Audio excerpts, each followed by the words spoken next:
Well, we're going to start the session.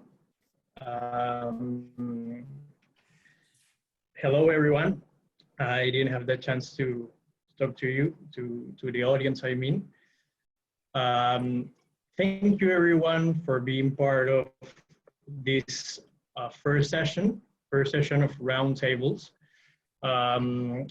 We know that for some of us, maybe it's a bit early, as I said. For some of you, it could be pretty late. So we are in very different time zones. But I think that it's going to be worth it. My name is Gonzalo Sobrevilla. I'm from Lima, Peru, and I will be your host for this session. As you may know, we future HEC students, a little group of us are working on these sessions where we can all get useful insights from current HEC students and also alumni. For this very first session, we have three HEC students, Diego Mejia, Nefe Otomi, and Vidur Paliwal.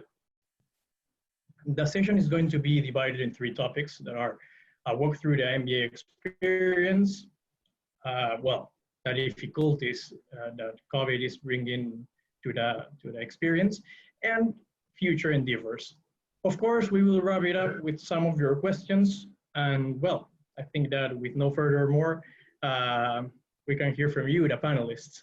So maybe guys, we can introduce yourselves before we start. I don't know, maybe we can start with Diego, a little bit about your background.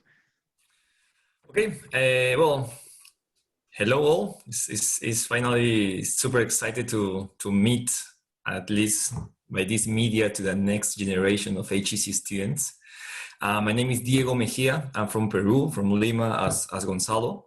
I'm from the September 19 intake. I'm 32 years old, and I can assure you that this is the best experience of your life. This is amazing. I'm having a great time. I'm learning. I'm making new friends. I'm developing my career here. There are a lot of opportunities, and studying an MBA in HEC is one of probably the best decisions that you will ever make. It's amazing, and well, welcome. I'm really excited to tell you about my experience. Thank you, Diego. Maybe we can continue with Nefe. We all want to congratulate you for your article in Poets and Quants. It was great. So maybe you can tell us a little bit more about your background. Oh, great. Thank you. Yeah, so my name's Nefe. I'm an S18, September 2018. Before the MBA, I worked in finance in London at Deutsche Bank for about 4 years. Then I launched a music career.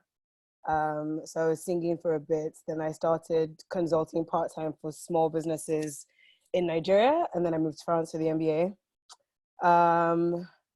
What else? I did an exchange while I was there at University of Virginia, so I can answer questions about exchange if you have any, and like I guess the pros and cons of that. I also did a certificate in inclusive and social business. If you have questions, we can chat about that as well.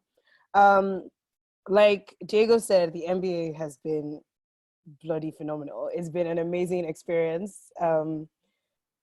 Yeah, I'll leave Vidur to talk about some of it. Because Vidur's an S18 as well. But yeah, no, we've had a great time.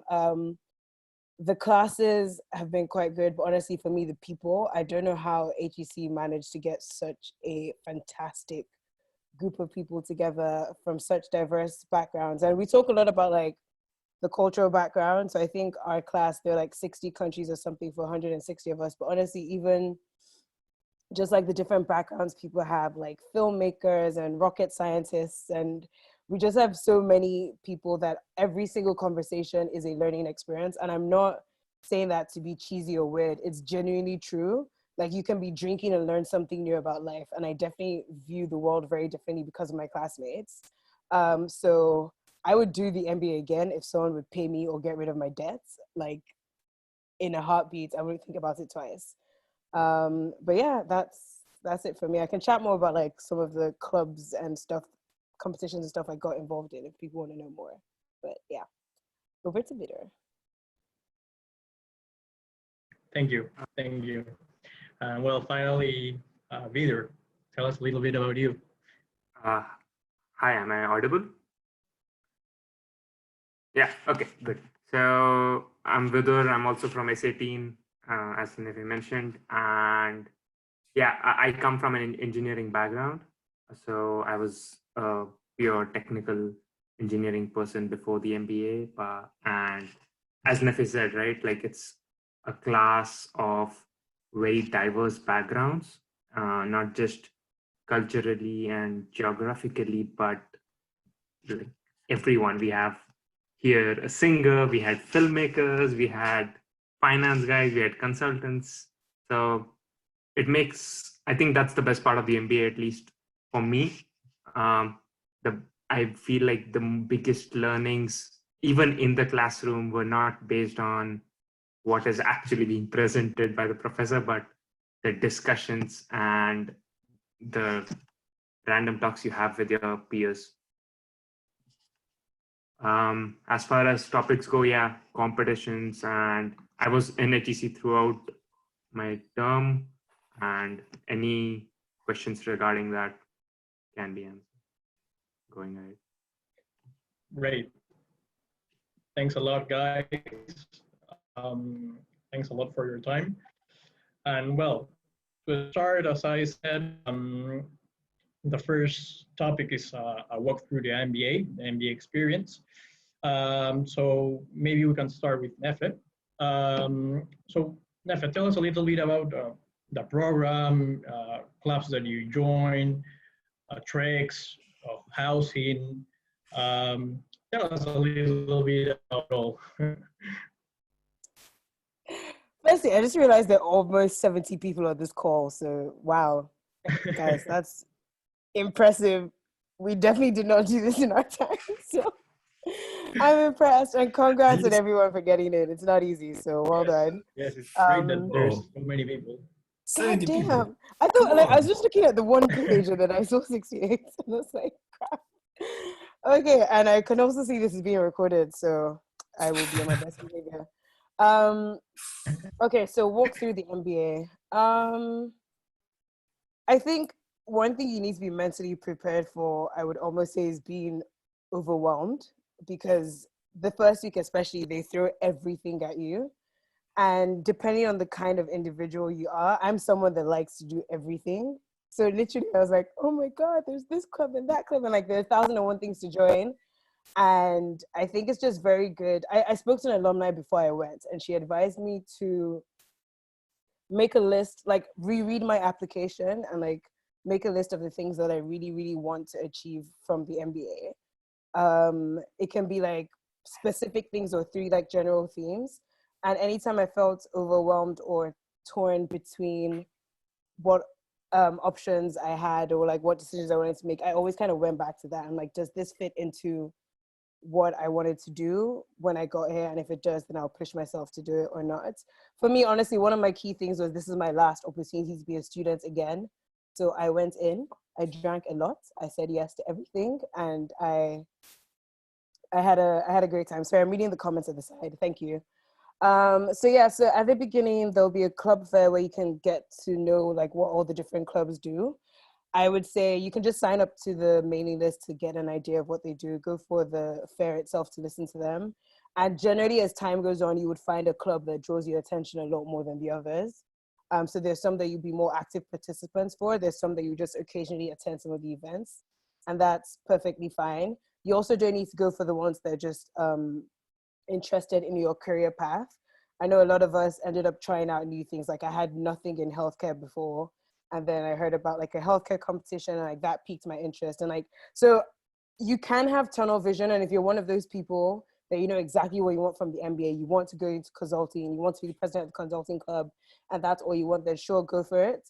But for me personally, I think the MBA holds a lot more than you realize and a lot more than you think you bargained for, that I would just say occasionally tune into other things that are there, especially at the beginning where you have time. Like we had a classmate that went for every single fast track.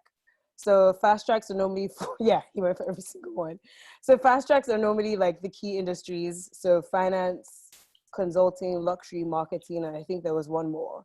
So it takes the whole weekend, and you're literally in class from like 8 a.m. to God knows 7 p.m. or something. And they're talking to you about your resume, recruitment, and everything you need to know. And there was someone who wasn't sure what he wanted to do, so he went for every single one to get an idea. I would not necessarily advise that, but it is worth kind of, actually, I would not advise that at all because it takes a lot of weekends. But it can be worth like maybe asking people for notes or chatting people that went to just see what opportunities are there. Like rather than go for the fast track, they all have information sessions. I would advise going for that instead. And that's a good way to decide if it's something you want to know more about or not. With regards to treks, I actually didn't go for any just because I was interested in consulting, and that was mostly in Dubai, and that wasn't necessarily my interest. But I know the Luxury Club has a lot of really interesting treks, and they have quite a few. And I think finance and there are a lot that happen. And honestly, sometimes it's worth going again just to explore. Some people go just because they like the cities that they're going, and they end up learning more than they thought they would. So that's honestly something you can do as well. And that time is normally free anyway. So if you don't have other holiday planned, it's not a bad way to spend your time. I think that's it. Everyone might have a different experience. I'll leave the other two to chat about what that was like for them. But for me, the main thing was just there's a lot of information thrown at you at the beginning, and it could just take a while to feel a little bit centered and navigate your way. So don't feel like it's just you and it's overwhelmed. We all felt the same way, and it's always good to chat about it. So we all did that.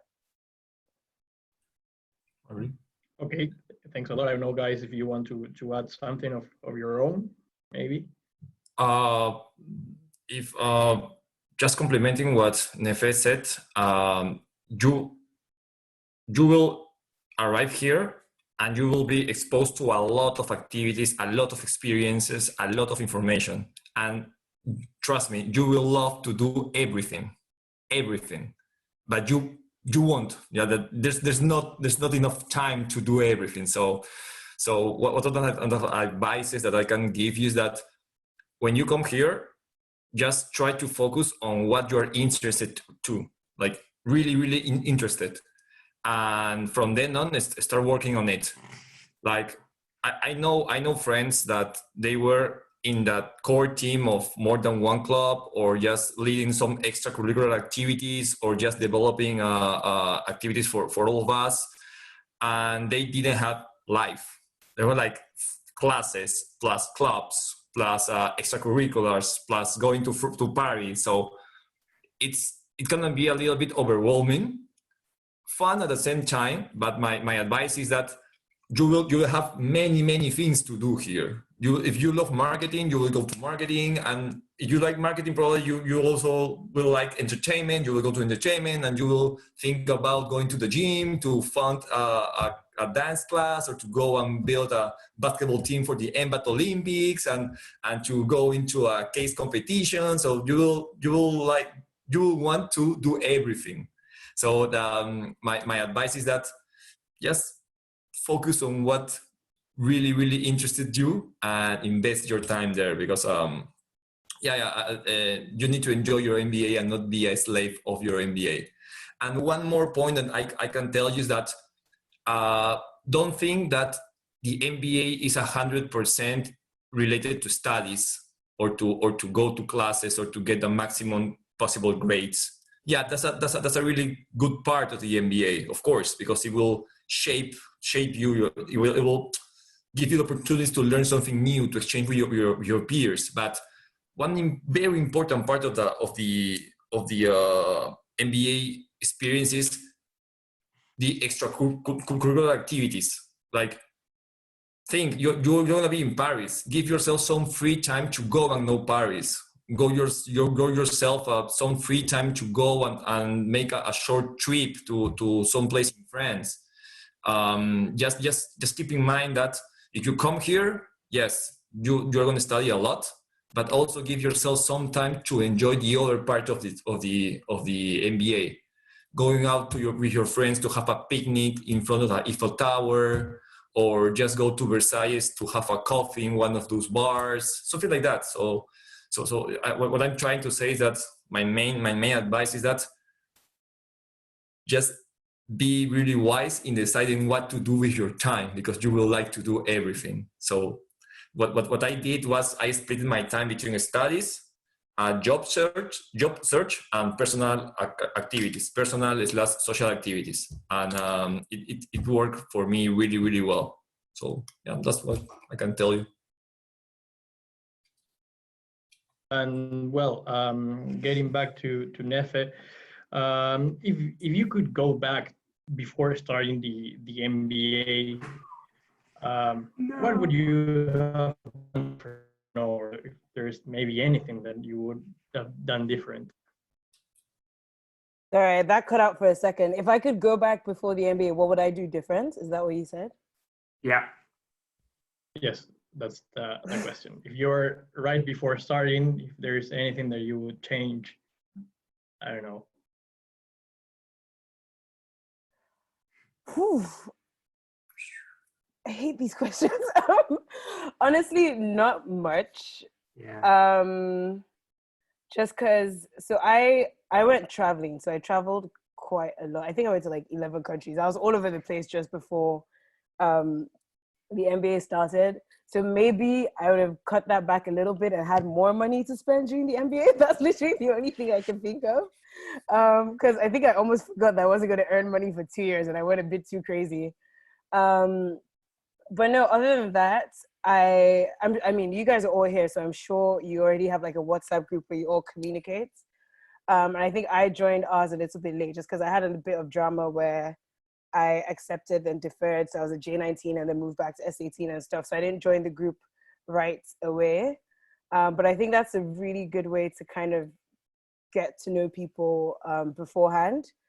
And a lot of us consequently met up in either our various cities or when we were in Paris before we actually got to campus for like the first day. So those are things that I did at the time, not thinking about it, but I'm now very grateful that I did. I know that doesn't exactly answer your question, but I'm more speaking of people that I know that didn't do that and they came to campus not really knowing anyone and just felt a bit more lost. So I think those kind of things help. And we had someone called Paul Emmerich who like really went out of his way to reach out to everyone on Facebook to get them to join. So if you guys know anyone that has gotten in, that isn't in any of the groups or isn't plugged in yet, then you can try and get them to. Obviously, you don't have to straight away because there's some people that honestly we thought they were weird through the WhatsApp group, and we met them and like, oh, you're actually cool in person. So it's not for everyone, to be honest, but it's definitely something that can help you just feel less nervous when you come in. Like I know I felt great. I came in and people already knew my name, and I was very surprised. I was like, yay, this is so nice. But yeah, honestly, I think that's it. I'm not someone that plans too much because I do like to just take things as they come sometimes. So I didn't overthink a lot before the MBA. I was kind of like, what? Like, I don't think I knew whether HEC was in Paris or Juilly, but when I found out it wasn't in Paris, I didn't care. Like, I just kind of take things as they come sometimes because I feel like I do a lot better than if I have everything planned out and then if it doesn't fit to the plan, I get stressed out. So that's just me as an individual. Obviously, that might work out differently for other people. Okay, and well, just to close up this first topic, we all know that there are many business schools competitions such as the MBA.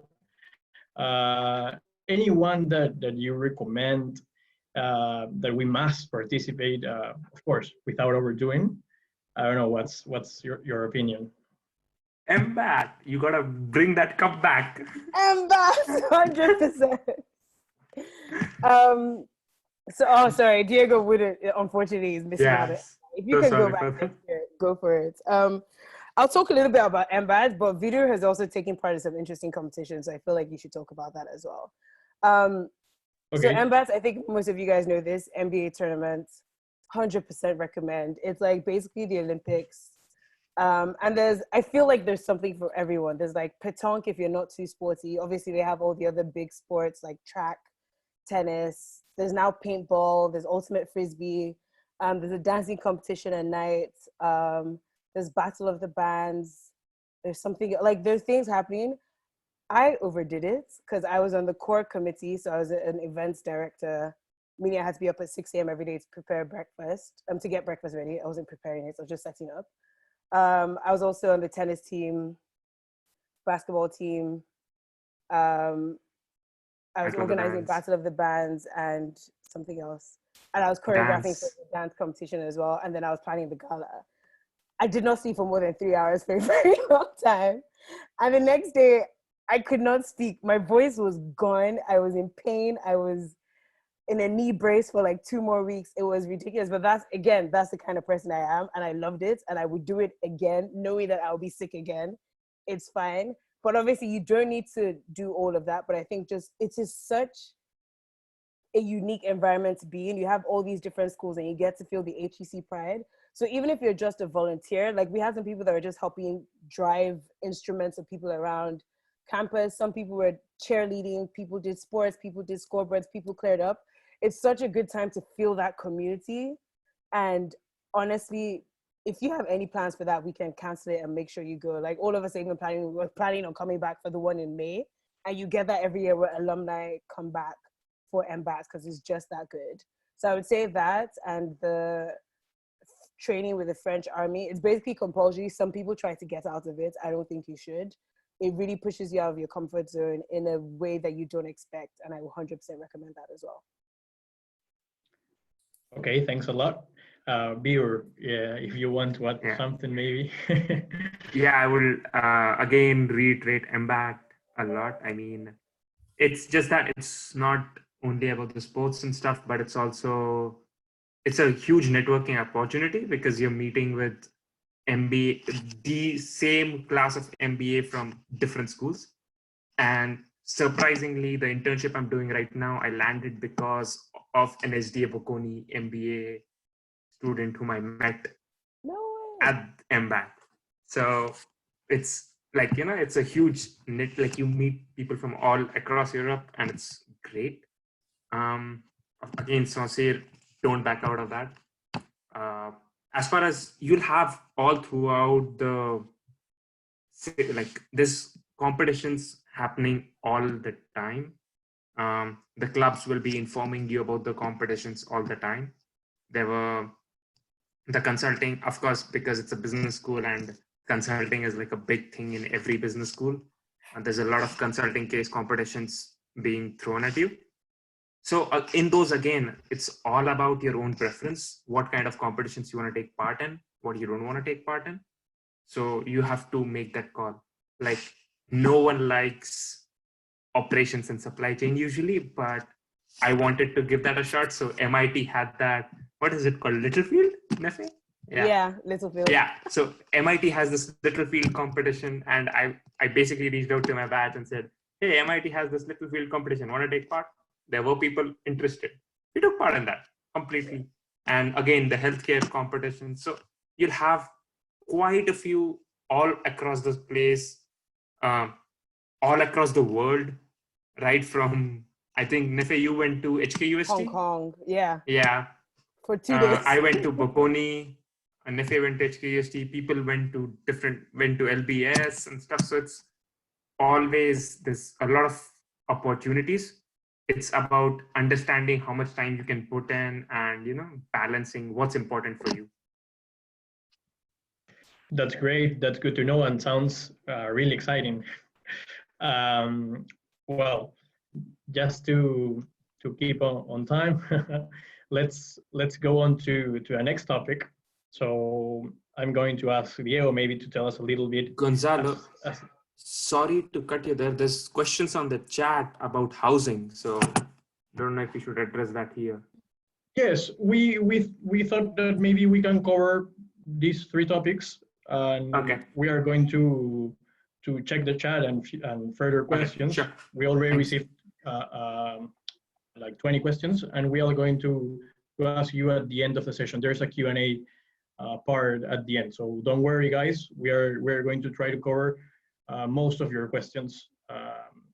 So let's see if more comes, and at the Q&A part, we will try to cover them all. Okay. So perfect. Just to see if more questions come, I'm going to ask Diego to tell us a little bit about the experience during this this COVID time, the online classes, how are they going, and how is university adapting to this scenario? Can you tell us a little bit about? Yes, of course. And to keep it brief, because I just hope you won't have this experience, I will tell you that the university is doing a great job during this COVID crisis. It's amazing.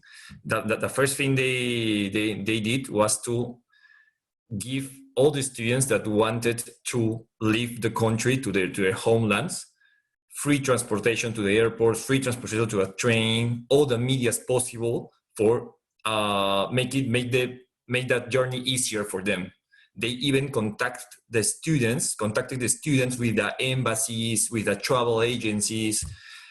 That was the first step that the university did, that everyone that wanted to leave had the best medias to do it. Second, with the people that we stay here, the university focus on three things: on developing more IT capabilities in order to give us all the support we needed to have online classes, which is excellent. The university trained the teachers for whole 1 week in how to use Zoom and how to use other electronic tools to keep the online classes. So in that way, the school ensured that all the classes were not the same, but that the teaching experience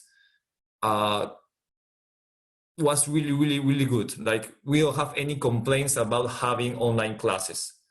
Obviously, it's not as good as having a face-to-face class, but it's not bad. We are learning via online. So that's a second thing. And in the third thing, they really focus on the well-being of the students.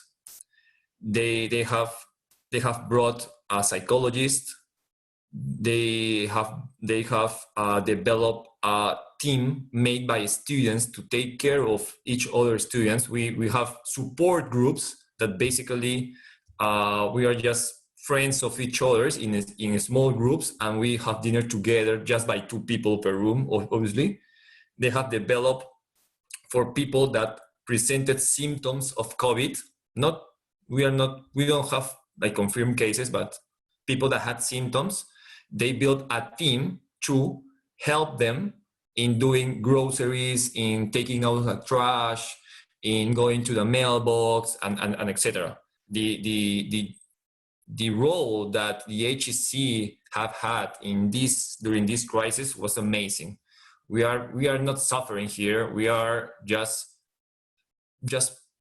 waiting for this to end, but we are not feeling bad. The people can go out, have some walks, can do sports, and the university is supporting us a lot. They are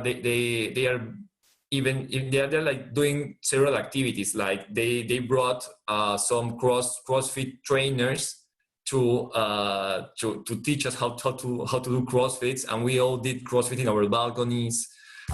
For what else? For they brought musicians to play some blues and jazz during several days in front of our rooms. For Easter, they gave us, to all of us, 1 Easter egg in each door. So my point is that university is doing a lot of efforts to helping us surviving this crisis, like on the health side and from the mental side. So yeah, everything is good. I don't complain. I don't complain at all. And the school is doing a great job with us. We have our online classes that's going super well. We have had our online exams, online group work. So everything is online now. It's not as good as face-to-face, but it's not bad. It's not terrible. We are actually learning and we are adapting ourselves to this new way of having classes. So 10 points to the school in that sense. That's really good to know. Thanks a lot for telling us your experience. I think that many of us have many concerns about how is HEC managing these difficult times, and it's good to know that they're managing pretty well, as you said. Just to keep on going further, I know that your internship is right around the corner. So how did you manage to participate in fairs or recruiting activities? How was the university or the companies adapting online to help you get an internship? Well, it's really difficult, but the job search for internships didn't start in April or in March. It started in December, something like that. So it's not that the COVID affected the job search as much as you can think. It's actually hard for people that didn't get an internship before March. But there are opportunities now in startups. There are not as many as you can think, but there are still people that are having interviews. I had 2 interviews this week. There are people that just got a job right in another startup. So yeah, the possibilities are lower, but it's not impossible now. From a job search point of view, like the month or the time to apply is around February and March. So that's the heaviest part. After that, people are just looking for startups or some smaller internships. I think in my batch, around 50% of people already have an internship. And I think that from the previous batch, it was around 70%.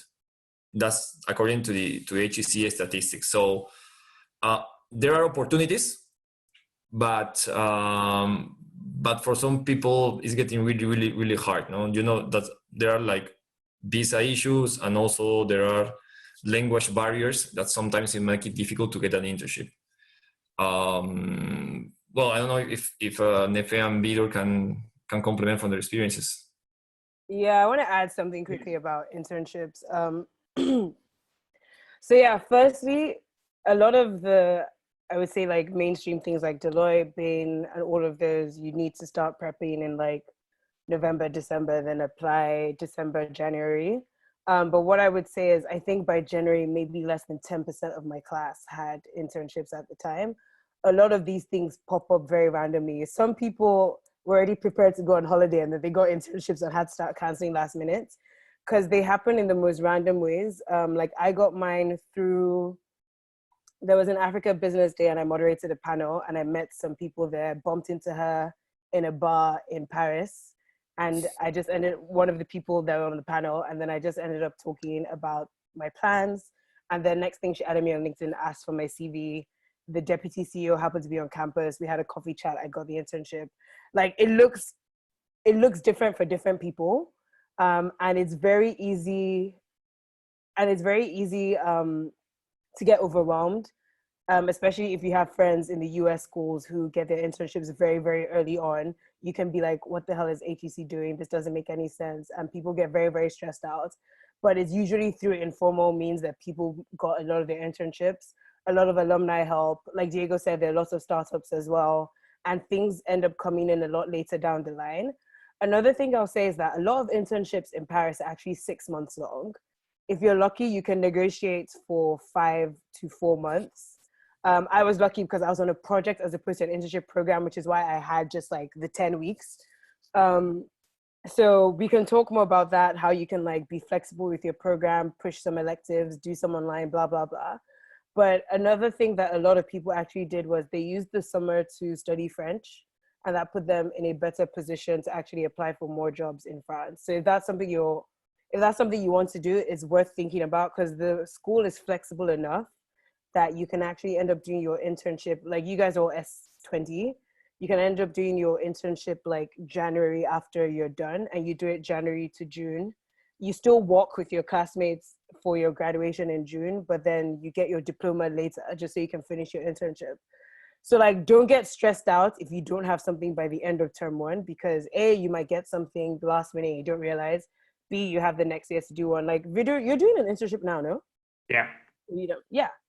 So like, it's very, very flexible. So I really, really want to emphasize that, because the amount of people that were sad and depressed because they didn't have internships, it's just not worth it, because it would work out. And it's not like the US where every internship turns into full-time positions. So it's really not that paramount to get something ASAP. Yeah. Just to add to that, I'll say similar things. Firstly, for the summer internship, that will be after your, in the first summer that will come in the June of 2021 for you guys. First of all, none of the current job market scenario, I don't think can be applied for the next year. I mean, we don't know what the job market is going to be 2 months, 3 months down the line, forget 1 year down the line. So, and most probably it will be on the ramp up again. So that will be a good thing for most of you. As Nefe said, it's very flexible. People can do internships of up to 4 to 5 months if they wish to in the summer, and then push their elective term to January. Quite a few people did that. I personally did not do that. I tried for a few internships, didn't get it. Very early on in Feb, I had decided that I'll be doing French classes instead. So I knew that if I spent the same 3 months of my summer learning French rigorously in a proper French institute in Paris, I'll improve much better than just a weekly class. And now I'm doing an internship. So I decided that, okay, I graduate in June. I have this, like, it can be, so you can do an internship from January all the way up to August, because you can push your graduation all the way till September. So there's a lot of flexibility with that. And again, it really depends on which area you want to get into. Like, I mean, like Nefe said, consulting companies will make sure that November, December, the applications are done. By Jan, they're doing their interviews. Amazon does a similar thing. Amazon is a big recruiter at HSA. So they do their Jan, Feb bit where they come in, do their interviews and get it done. But for a lot of us, it was like random. I said, I'm doing my current internship because of MBAT. So, it's completely crazy. Like it's quite flexible, and it's up to you which area you want to get into. Diego, did you want to add something? Sorry. Just that you need to prepare yourself. Like it's it's not that easy. You need to prepare yourself. The HEC will give you many opportunities, will give you many tools to use and to prepare yourself, to improve your CV, to improve your pitch, to improve your networking skills. It depends of each student how you will use those skills or those tools. So my recommendation is there is that, yeah, one part of your MBA life should be preparing to get these jobs or to get these internships. And it's especially for people that are thinking on switching industries, going from finance to marketing, from marketing to consulting or whatever. But one of the advices that I give is that you're gonna come to the school in September, and basically from October on, you will have a lot of workshops about CV writing, developing consulting skills, how to find careers, how to build your pitch, how to answer difficult questions, and etc. My advice is take them and just be serious in building your profile that will be attractive to certain companies. Like in my case, I have 3 different CVs, like one aim for digital, one aim for marketing, and one aim for strategic marketing. So it's basically is the same background, but the HEC taught me how to highlight certain points more than others related to the industry that I want to go, something like that. So just keep in mind that come here, just take all the knowledge that HEC will give you and apply them in order to improve your professional profile to be more attractive to certain companies. So that's a thing to keep in mind. Not everything is a study, and not everything is partying. Just be sure to keep that It's in mind. mostly party. Come on. Balance is always It's all about the best P-Bar thing to. and Yeah. getting drunk. Hey, I was part of the PR club, by the way. Ooh. By the way, Me so too. I know what I'm talking about. Yeah. One additional comment I'll have here is that internship is not necessary. Like, we have people in our batch who didn't do internships and landed good full-time jobs. So it really depends on your profile. Like, as Diego said, that sometimes if you want to switch industries, it could be helpful to do an internship. But there's a lot of people who actually didn't do internships and just in the second half of the year, they landed a full-time job and are now in full-time jobs. So Yeah. it completely, like, don't make internship like the biggest thing of your MBA. That's like, the biggest headache. Like, you're just worried about getting an internship all through your core terms. It's just not worth it. Yeah. Sorry, I'm just going to add to that Okay, just because I saw someone's question that said, how bad does it reflect on your resume if you don't have one? So like Vidur said, not really. If you're changing industries, then yes, think about that carefully.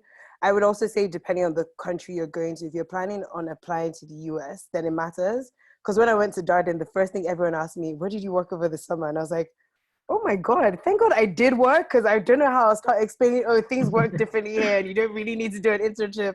And it doesn't mean I'm like horrible. So obviously if you're going, I think it's only really in the US, to be honest, that it matters. I know Australia, LATAM, a lot of places in Europe, it doesn't matter too much. They just, all you have to talk about is like how your MBA is helping you towards where you want to go. So that's just another thing to keep in mind. If you can just show what you did with your summer and make it work to your advantage, that's all that matters. It doesn't have to be an internship. You can say you studied a language, you did a course, whatever. But yes, just keep that in mind. Okay, guys, thanks a lot for your insight. It's going to be really useful. Thanks a lot for your advice. Just jumping into a third and final topic, as Vidur starting its internship, can you tell us a little bit if it's in the field that you planned before the MBA, or your plans changed during the MBA program? And tell us a little bit about your job search. And how did you deal in this situation, if it affects you, of course? So for me, I came into the MBA as a complete, like what HEC calls explorers. I came in and I said, all right, because I knew I was shifting from a technical stream to a managerial stream. I was like, I'm open. For the first few months, I was actually open to anything. Like, of course, you quickly understand there's areas where I would not pitch myself at all. Like, if someone asked me to go to a PE or VC firm, I would be like, I have nothing here to pitch at all. And I still ended up interviewing all through a VC firm for a full-time job recently. So it's like that. But I went in with a very open head. So I sort of, over the time, I realized what my niche strengths were and where I wanted to play them. And that's exactly how I came to know about this internship. That's exactly how I landed this. So just to give a bit of reference, I'm currently in industry. I'm in Hilti Group. So it's a construction tools company. And that looks as a very dull thing to do, but for me, I'm an engineer. So for me, I'm enjoying it. Can you tell them what country you're in, please? Yeah, so I am currently living in Liechtenstein, the 6th smallest country in the world. Beautiful place. Like Nefe can say, it's a beautiful place. She sees my Insta stories. It is. But so I feel like with everyone, you have to be a bit flexible, especially like for me right now when I'm looking at full-time jobs. I have like usually I chose this internship because I knew that Hilti usually does transform them into a full-time role. At least in the past they did. But with the current scenario, I don't know whether they will do that for me. I'm still in negotiations with them. But so you have to be with like in the current crisis. I hope that does not continue for you guys, and I don't expect it to continue for you guys when you are doing your job hunt. I think with the times you have to be flexible. Like I was dead set that I wanted to be in Europe.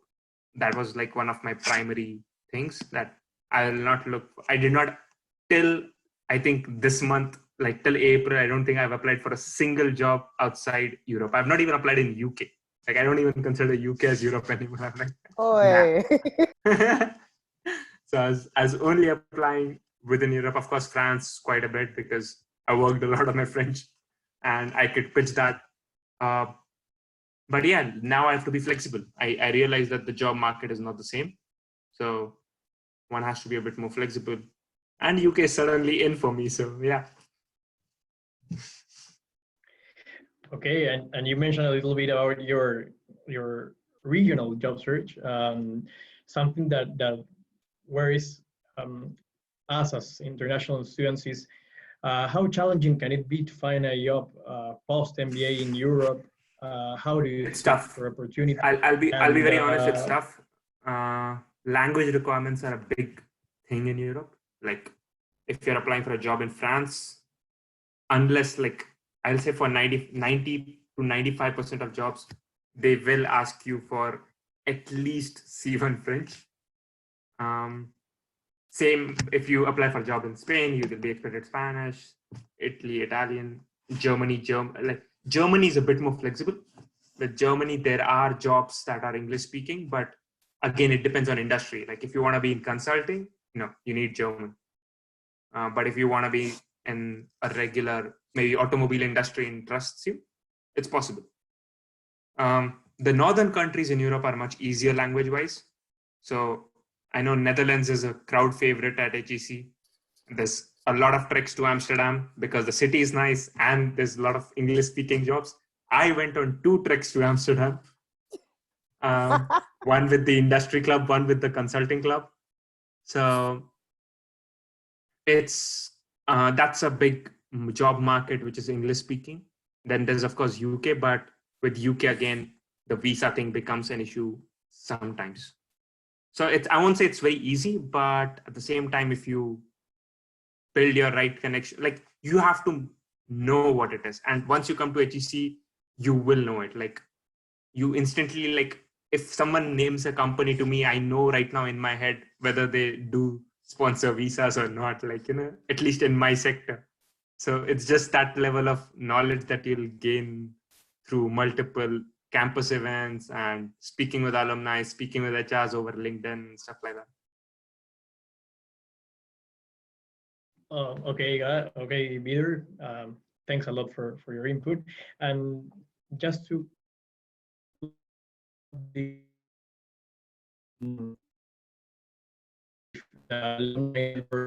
useful for you, or you know how had it been useful for maybe our students in your batch? Can you tell us a little bit about it? I didn't get you there. I lost the. Sorry, I lost you for a bit. Yeah. What did you say? Can you hear me now, guys? No. No? Could you just type it in? Yeah. Yeah. Okay, let me type it back. You cannot hear me right now, or it's getting back. I don't know. I can hear you, but it's really bad, so I'm not going to be able to make out the question. Okay, I'll type it.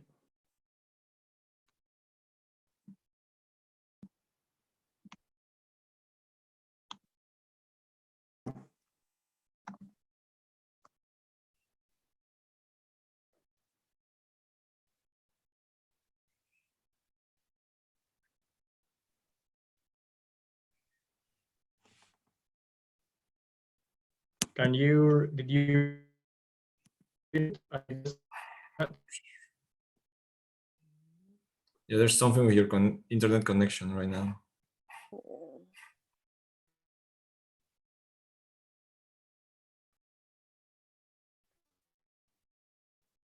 Okay, while we're Hi. waiting, this is a side note because Hi. I know you guys have to leave soon. Sorry. You have my email, but I'm like available afterwards. I also Hey, have Nefe. so yeah. Nefe. Hi, guys. Sorry. So I'm Yes. just taking over for a little bit. So yeah, as we round up this session, it was really nice and amazing talking to you guys and learning about all the internships and visas and probably all the questions which we had in mind. So yeah, would you like to tell us a little bit more about how the alumni network, because we know like you just talked about it, Nefe, and then that everybody comes back and everything sort of happens. Does that like help you getting the internships or then full-time jobs? Because I know you must be meeting a lot of people then. So how does it all like figure out? Yeah. Okay, I'll caveat quickly. I'm not the best at tapping into the alumni network. I know HEC has I mean, any of second you. biggest in the whole world or something. And I actually already started trying actively this year. So I think when you guys come in, you'll get you sign up for your Infinity Pass. So like every club that exists in university, there's actually an alumni version of it. Consulting, spirituality, music, name it, they have it. The program, I guess, is mostly run by Grand École students, so it's mostly in French, which is kind of why I never in. Okay.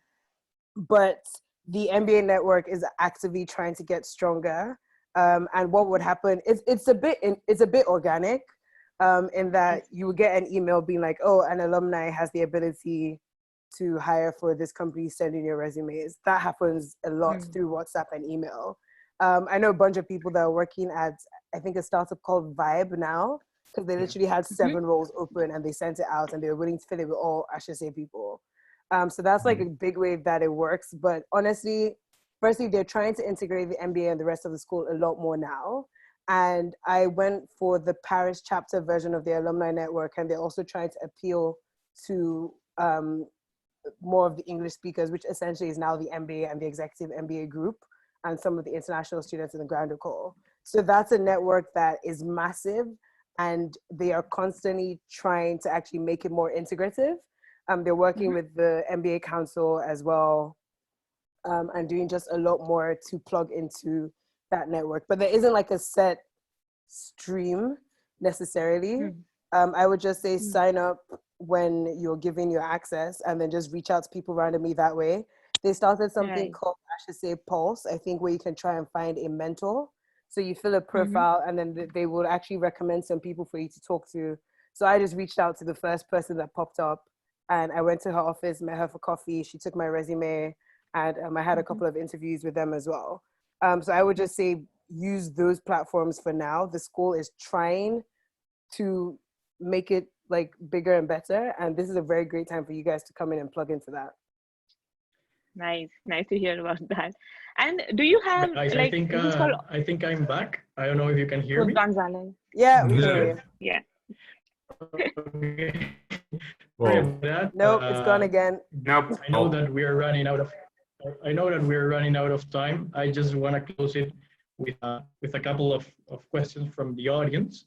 I don't know if any of you can let me know if how useful was the alumni network, or do you know someone that could get a job because of an alumni? Tell us a little bit about it. Yes. Actually, I just asked that. Okay, anyway, go ahead. Sorry. Yeah, we just answered. Sorry, Well, I just got in. Nefe just answered that question. Unless someone has something to add. Oh, in my Well, experience, if you want to add something, or we can go to the. Just a little comment. In my experience, I had the chance to get in touch from some alumni, and more than helping you to get jobs, they will, like in getting you a job offer, they will help you and prepare you in order to tackle some job positions. So they are really open in viewing your CV. They are really open in telling you the industry profile, or on to advise you what things you can improve in order to tackle certain job positions. In my experience, none of my peers have gotten an internship just by contacting alumni. They are really well, but they are really good at mentoring you.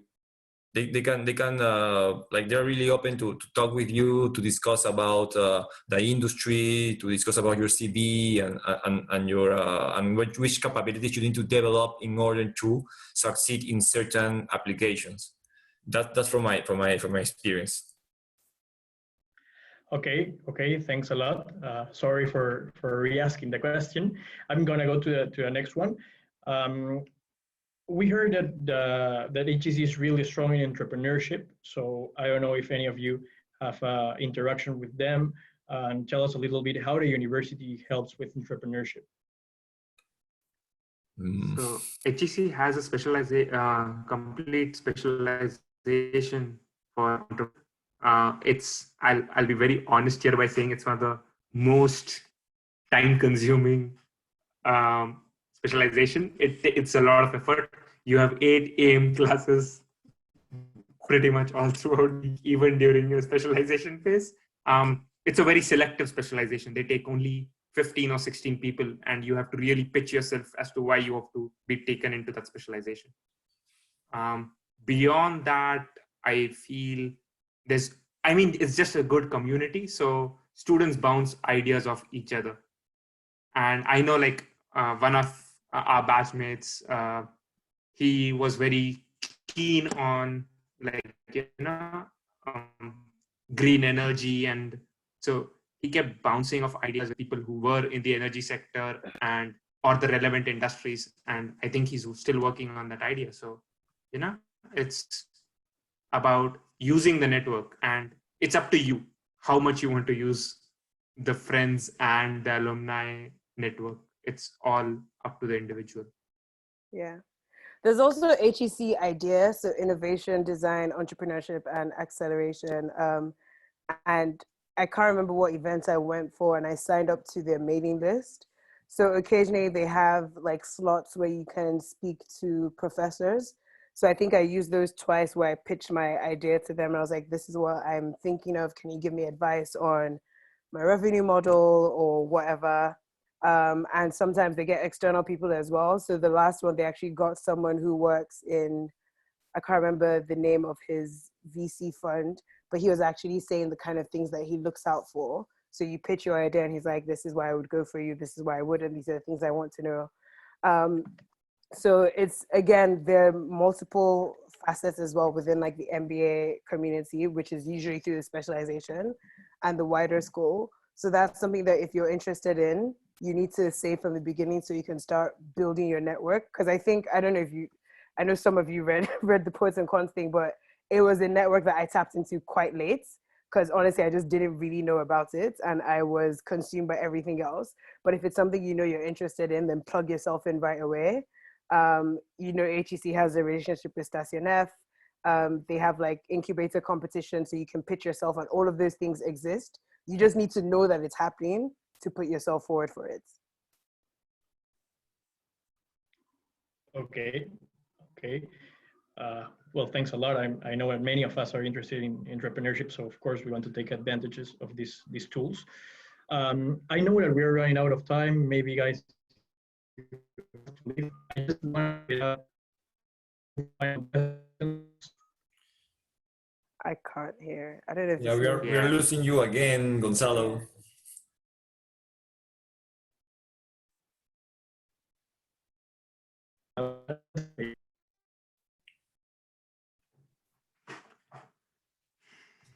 Okay, so I guess we're just concluding the session right now. Gonzalo, sorry, I'm taking over again. So it was really nice and awesome talking to all of you. And I'm sure like this has been such an eye-opening session because it's the first of all these roundtables.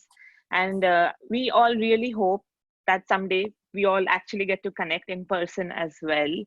And like we are all like the incoming batch and we're already so impressed by all of you. So it was really, really great talking to you. Okay, all right. So we'll all keep in touch for sure. Thank you so much. Thank you so much for the time. I see there's a lot of questions that are being unanswered. So I'm really free. not free, Yeah, but if I'm really cool, open yeah. to answer questions. If somebody, if like, sure, if any of you is like free for even the next 10 minutes, we could like probably wrap those up. So like I saw some question like, because we still have 3-4 months to go, would you like recommend any course or anything for us to prepare us mentally and academically for what No. is going to come on? You can see all of us shaking our heads. Look, French, basic French probably. Like, yeah. if, I mean, yeah. remember You're that about you to need be grilled academically. Just take the academic time. nothing. Like, Yeah. remember that you need to have if you are not an English native speaker, you need another language to graduate. So, yeah, and if you don't have it, probably should be a better idea to start studying it. So How is the language center at the HEC? Like, It's very hit or miss. It's if you're lucky, you have a good teacher. Some people, I think the people in C1 really like their French teacher. Ours was so bad that we complained that she got changed the next term. they actually changed it. And they have some. What? They actually changed all of the teachers. Yeah, so they've They're changed really them good now. again. Oh, they're really good now. Thank God. They're really good. Yeah, They're really actually, I good. know some people that were done that actually re-signed up for classes because they were that good. They have speakeasies in the language center. Also, they have some services where like I kind of did like a demo of my resume in French and I asked someone to look at it and give me feedback. Obviously, they're checking more the language than anything else, but that was helpful. What else?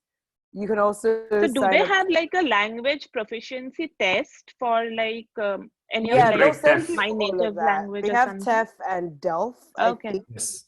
one of them is free, one you have to pay, I think 80 euros for or something, and they happen like twice in the time you're there. But they'll email you with all the info. Cool. You have one exam to nice. place in your French classes. Their French classes twice a week. And then you can do the other ones when you want. I said this to someone in your class already. If you want to, if you're like below an A2, I would say do some French classes now, just so you're ready for the B1 exam and you get that out of the way. If you want to work in France, then that is what I would say. Okay, use this time to really, really go in because most jobs, like Vidur said, will want a C1. And yeah, maybe that answers your question. That's something I should have done, like taking more intensive French classes, because I am insistent on staying in a French-speaking European country. So I've narrowed down my options. But those are just things to keep in mind for languages. Yeah. So we also have a lot of participants in our group who are looking for housing facilities. Like they have children or somebody, like a lot of them have spouses or partners with them. So because what I have been reading from my online search, that living on campus is like pretty good if you want to attend all the parties and the events there. But how, like, have any thoughts about living out of campus or like anything about it? Nefe has been living out of campus all the time, right? No. Oh, hell no. I live on campus. I was at every single P-bar party till 5 a.m. Honestly, I am 100% pro campus for at least term 1 and 2. The schedule is so insane that adding commuting to that is nuts. The few people in our class that did it was maybe because they had partners who were working in Paris, and obviously their partners did not want to live in Juilly. Fair enough. A good compromise is maybe Versailles, because even if you're stuck, you can take an Uber and it's probably about 20 euros or something. But besides like the parties and getting plugged into campus, which like Diego said is so important, I don't feel like we can emphasize enough how much the non-academic side of things plays a part in your experience. Like there are people that move from Paris. We have French people that left their apartments in Paris and moved to campus and they rented it out. Like I don't know, like if that's not proof enough that you should live on campus, I don't know what is. If you have partners as well, the school wasn't great at supporting partners, but it's definitely gotten a lot better. There's a partners club, there's like a creche in the S building, which is where most of your classes would be, so that you can see your children like in between classes, and they're providing a lot more support in that way. So I would say definitely for the first 2 terms, try and stay on campus. You save money, you save yourself a lot of time, and it's just, you can wake up at 7:50 and get to class on time. Like, you cannot put a price on that. And then I would say when your schedule calms down for term 3 or 4, a lot of people started moving after MBAT. That's when people started moving into Paris. Mostly some people moved to Versailles or Massy. Yeah. So I'll just add to that, yeah, at least for the core term, staying on campus is very important, because I think the MBA is not about academic, like, okay, academics plays a role, but it's mostly purely about academics. your peers. It's about knowing your peers and working with them and trying to just have a good time with them. And well, yeah, so as we luckily had Nefe, so but very, very nice to hear that. Overall, I'll say after that you can move out if you want to. Like, I moved out, I moved to Massy, so it's up to you. Yeah, I moved in June. I'm thinking and about do moving. people like do people like change their industry very often? Like, because we saw those employment reports where they say like, oh my God, this percentage of people changed their sector from this to this, and like, okay, how often does that happen? And is it like a very difficult thing to do in case somebody's like really interested in doing that? Firstly, take that employment report with a pinch of salt, because we have not been able to verify those things. No, people change quite often, to be honest. But like Vidur said, if you come in, so basically HEC has explorers and hunters. Explorers are people like me and Vidur that were kind of open to different things. Hunters is when you know exactly what you want and you're going for it. If you know you're going to change industry, you need to work at it very actively, especially if you don't necessarily have automatic, like immediately obvious transferable skills. Yeah. So that's when the classes you take are important, your club activities and things like that. And some industries are easier than other. Like PVC is damn near impossible to get into everywhere, not even just HEC. It was the same thing at Darden. Very few people get into that space. But I think moving into consulting, if you're going into industry like Amazon, Schneider Electric, those things are a bit easier. But again, you need to keep in mind what your skills are, what skills they need, and you should be spending your MBA to fill in that gap. Definitely. But it's doable and it's done often. But again, it's very hard to say with these now just because of the current state of the world. Right. That is like the one big factor for all of us right now. Guys, I think I'm back, but maybe Amrita, as I lost a lot of the Q&A section, maybe you can continue with it. If there are more questions. I think we've rounded up most of the questions which were asked in the Q&A section. But it was really a delight to conduct and have you all on board, and especially even all the participants. Thank you to everybody. And to our panelists, we might ask you, panelists, yes, we might, like, of course, we'll be very excited to connect with you on LinkedIn now and probably later on. Of course. All right. Yes. If you have any question from now up to September, just feel free to contact us, and we'll be more than happy to help you. That's very nice of you. One That's additional remark really good. there. Sorry, yeah. If you connect on LinkedIn, please mention in the comment that, okay, you're an incoming HEC MBA student or someone, because otherwise I'm not going to be accepting requests. I'm sorry, but like there's random requests coming from, and even if you say that, okay, I've got an admission, I'm blah, blah, blah, it helps us to accept it, because sometimes you'll realize once you're a part of the MBA that you don't want to accept requests from people you don't know. Yeah, it sounds weird. Like I remember I was like, why would you filter your LinkedIn list? But you get strange requests. Like once a bunch of us accidentally accepted some spam porn accounts, and it was not great for our looks. So it was not good for all of us. It was not good. And I've received like quite a few. I don't know if it was you guys, or if I've ignored anyone, sorry. I received a few the last 2 days. So just like pop in a message to say like you're coming in or whatever, and 100% accept. Definitely. Yes, that's the way to go. All right. Thanks a lot. So good session, Thanks a lot. everybody. Thanks a lot. Yes, good session. Thanks a lot. Amrita, thank you for covering. My apologies for my terrible connection. Thanks, Gonzalo. And well, we are going to send a brief feedback sheet to all of the participants in this session, so you can tell us your recommendations for future sessions. And nothing. Thanks a lot, and let's keep in touch and see you guys in future sessions. Okay, Bye-bye. perfect. Bye, guys. Stay safe. Bye. Wash your hands. Bye. Bye. And enjoy your time at the HEC MBA. Wait, do you guys still have time to talk? Or is it like, are you guys pressed for time? I have 15 minutes, and I know someone said something of my Darden experience, and there are a few other questions, so I'm happy to stay on. Yeah, I have 15 minutes too. What about you, Vidur? Come on. I know you can do it. Vidur has 15 minutes also. Yeah, Okay. I sadly have another call at 6:30. You're gonna watch me work out. Gonzalo, do you have time to just stay as well? Of course. Okay, No problem let's for do me. this. I'm going back off. Let's do this. Okay. I can say, but I'm a little bit lost in which question we are, as I lost connection.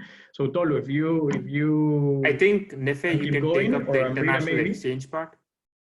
Yeah, sorry. I know which ones we've done, so I'll just look through quickly. Okay, so with so many classes of social activities, how to look for internships and prepare for the same. I think we've kind of talked about that, right? You just need to. Yeah. Change program was one that people were asking a lot about. Yeah. Okay, so criteria used in the current selection process for international campus exchange. So basically what happens is they will send you a list of the partner schools. They are relatively the same. The number of positions sometimes changes. You rank the ones that you want, and the algorithm works its magic, and then you get allocated to a school, or you might not get a school. And then what happens is you can either accept your school, in which case that's locked in, or you drop it and it goes back into the pool, and then people have a second round. So either the people that dropped their schools or didn't get any school can go into the second round with the schools available on the list, and then you get the school of your choice. So that's how I got Darden. So you don't have too much flexibility over where you go.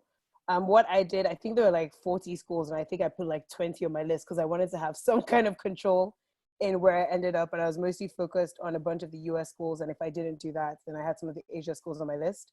Some people only pick top 3 because they're like, if I don't get into those 3, I'm going to stay at HEC. So you have that option as well. And in terms of the benefits of an international exchange is basically just your network. So I think Arnav asked that question. The network that you get is really good. Depending on the school you go to, you can get different kinds of classes as well that complement your HEC experience, depending on the time you go there also. So I picked a lot of classes like ultimate questions, entrepreneurship, and a bunch of things that I felt like I wouldn't get in HEC. And I did mine in term 4, so I sacrificed doing a specialization for that. So I kind of planned my classes around where I was getting the skills from, because I couldn't make up my mind between strategy and entrepreneurship elective specialization. So I picked mostly strategy and entrepreneurship electives to kind of complement that, so I can still put it in my resume. It's honestly a brilliant experience, apart from the fact that I missed HEC people so much because it was my final term and I flew back to have a very awesome weekend with them. And to show you how close we are, 8 of us on exchanges from people as far away as Hong Kong and Singapore flew back for one weekend in Paris to say goodbye to each other. And I would say for me personally, the key differences between Darden and HEC, one is, I think the people at HEC, I cannot stress this enough, phenomenal human beings. It was very diverse, like the classrooms. The thing with a lot of US schools is that they are mostly US students in the class. So a lot of the classes kind of have a very American tone to the conversation, which obviously is not a bad thing by any means. But it does, just being able to compare that from HEC when you're hearing from people from like Kuwait and Mongolia, it just, you know, has a very different sense of how you view the world. And also a lot of the cases there are American. We do a lot of American cases as well, but that's just like one big thing. I would say that Darden, though, their professors are brilliant. I do think some of these schools, like they do have a closer relationship with their professors than HEC, where I think some of them are external. So I'm actually in touch with more Darden professors than HEC professors. Again, I know I'm being recorded. Nothing bad about HEC professors. I'm just being honest about some of the differences. And I would say another big thing is with recruitment. So like Diego said, HEC gives you almost all the opportunities with all the different events to network and get your way, but they're not as hands-on with like schools like Darden and Yale, where the recruiters come on, they basically pre-select you. You have all these networking events and then you break into dinner groups, and almost everyone gets a job where they want, and the schools hire a particular number of people. That doesn't really happen at HEC. HEC is more, we take you to the river, you fish. They're not fishing for you and kind of putting things in your boats. And I think the sooner people realize that, the better. And I understand, having gone to Darden, I understand how it can be a bit frustrating, because I'm like, you mean I could have gotten an internship like with everyone, because they kind of herd you in and everyone is on a strict timeline, and if you don't have a job, they put pressure on you and they like try to make you recruit and all of that. HEC is very much, your adults, do your own thing, your own time, will present to you the opportunities, do things the way you want. I don't want to take up everyone's time, but I think that answers everything. Yes. About international exchange. Yes, as you guys have, I think, 15 minutes, maybe we can do a couple more. I don't know, what do you think? Yeah. There's a question about what to consider between exchange, specialization, and industry project. Vidur, I don't know if you want to take that. Did you do an MBA project? No, I did not do an MBA project. Me neither. I do not advise for an MBA. But it's, of course, it's up to the person. But I'll say, so exchange can be done either in the elective term. So for at least for the September batch, I can say you can either do it over the summer, which is starting from April to June or July, or in the fourth term, which is September to December. So you either leave out the electives, go for a exchange and come back and do your specialization, or you do your electives in HEC and then go out and do the specialization term somewhere else. One of the things that's not being talked here is you can also do a double degree, where basically you just do 2 core terms at HEC and then go to, I know we have agreements with Yale and NUS, so a lot of people from, like a few people from our batch. And Stern as well. I think those are the top 2. Yeah, so there's like double degrees too. So there's like quite a few options, but I would not worry about that at this moment, because once you get into campus, you'll get to know about all of this and you will have time to make up your mind at that point too. Yeah. Don't front load your worry. The only thing I'll say is term 3, there are not as many positions open. And I'm saying this now because I was pissed off I did not know this beforehand. Term 3 is obviously the best time to do the exchange, because you get to come back for term 4 and the specialization. And you're swapping like electives for electives. But because it's a weird time for a lot of schools, there are only like 4 to 5 positions open. So that's why a lot of us did it in term 4. I don't think it's a bad thing. I just think it's something to like mentally know beforehand.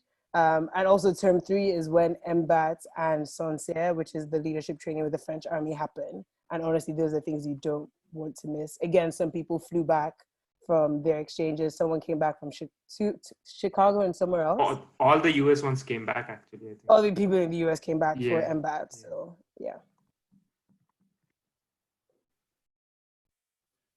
Well, another one that I see, maybe it's, I see this question: what do you need to compromise from regular curriculum by going on exchange? Maybe less internship, less specialization topic, but I think we covered that. Yeah, we've covered. It doesn't affect your internship. It doesn't affect your internship. It affects electives or specialization. And I thought I was missing out, but again, it depends on why you're doing your specialization. Like, if you really only want to go into digital innovation, then, you know, do the specialization. But if it's just another enhancement to your degree, like for me, entrepreneurship or strategy were 2 things I was interested in. So I just did electives for them instead. And the school I went to was pretty hands-on with the project, so that helped. So I don't think you miss out too much.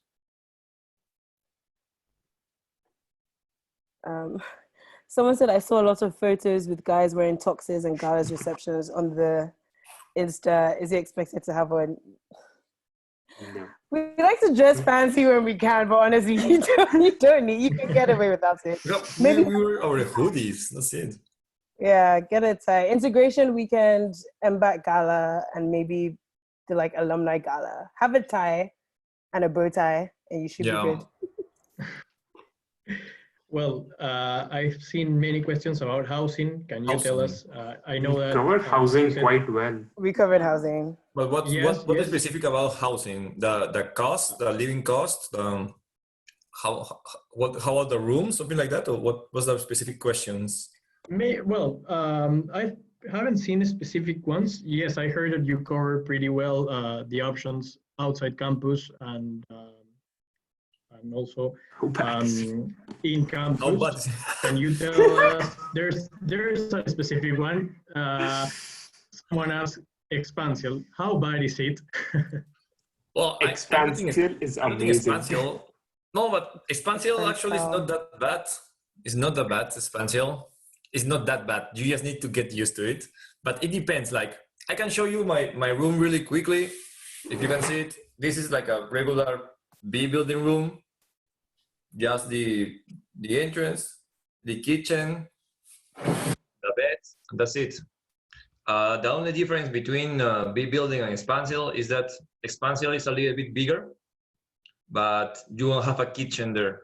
So that's the difference, like in a big sense. So if you don't mind on washing your dishes on your bathroom, then you won't have any problem with Expansial.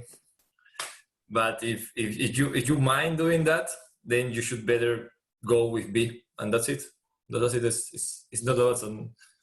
Yeah, one thing I'll say, and you'll pick up on this very quickly, I have never met a bigger bunch of complainers in my life than MBAs. We thrive on complaining. I was on the student council and I was in charge of student life. And I think that's where I lost most of my hair. Honestly, people complain so much. And I think we just need to remember that we are students again, and therefore we need to lower some of our expectations. Obviously, demand your rights. Expansial has had its problems and it has a lot of problems, but you have student life reps that represent you. Just, don't complain about every bloody thing. If there are insects in your room, shut your window. Get a mosquito net. Kill it yourself. Like, you don't need to complain about all those things to the staff all the time or to other students and complain. There'll be an Expansial WhatsApp group and you get used to all those things and you filter it out. But the thing is, the school is working on building new accommodation, moving out of Expansial, and they know the MBA students are getting frustrated a little bit with that. So they are like adjusting. But honestly, Expansial isn't very bad. Like, I think people tend to like overplay it, but it's... Okay, and just last questions. I think that with this we're pretty much covered. I really thank you guys for your input. How does the school evaluate your third language proficiency? Maybe French or other language? I actually just answered that in the chat. So I would say don't worry about it too much because the school will tell you what you need to do. But basically, if you do the French exam on campus, that works. You just show them your certificates. I had gone to a language school previously, so I showed them that certificate and they accepted it. Some people brought in certificates from like their old schools. Some people didn't want to do like the third language, so they had like other certificates to prove that as long as it's from a school, be it a language school or your regular school, it's fine. And if you're not sure, you just email MBA registrar and they'll tell you. But again, they're only just asking us for our certificates and we're meant to graduate in June. So honestly, you don't need to worry about that yet. And even high school certificates work. So yeah, pretty much like anything works. And then just something about the third language. They say third language because they're assuming English is not your first language. For people like me who are boring and English is our first language, we just need to show a second one. You only need a third one if, say, your first language is Spanish, then your second is meant to be English, which I guess you technically already passed by studying, and then you need a third one, which you can make French, Spanish, Chinese, whatever you want. Well, guys, I think that we covered pretty much all the topics. It's been almost 90 minutes. I really appreciate your time. We are really grateful with your insight. And well, as you said, if any of us have further questions, we can contact you. We're really thankful. So guys, have a great day. See you. Okay, bye-bye. Stay safe. Bye-bye, guys. Bye, guys. Thanks, Love you, guys. Don't hesitate to reach out. Thank you. Bye bye. Thank you. Bye.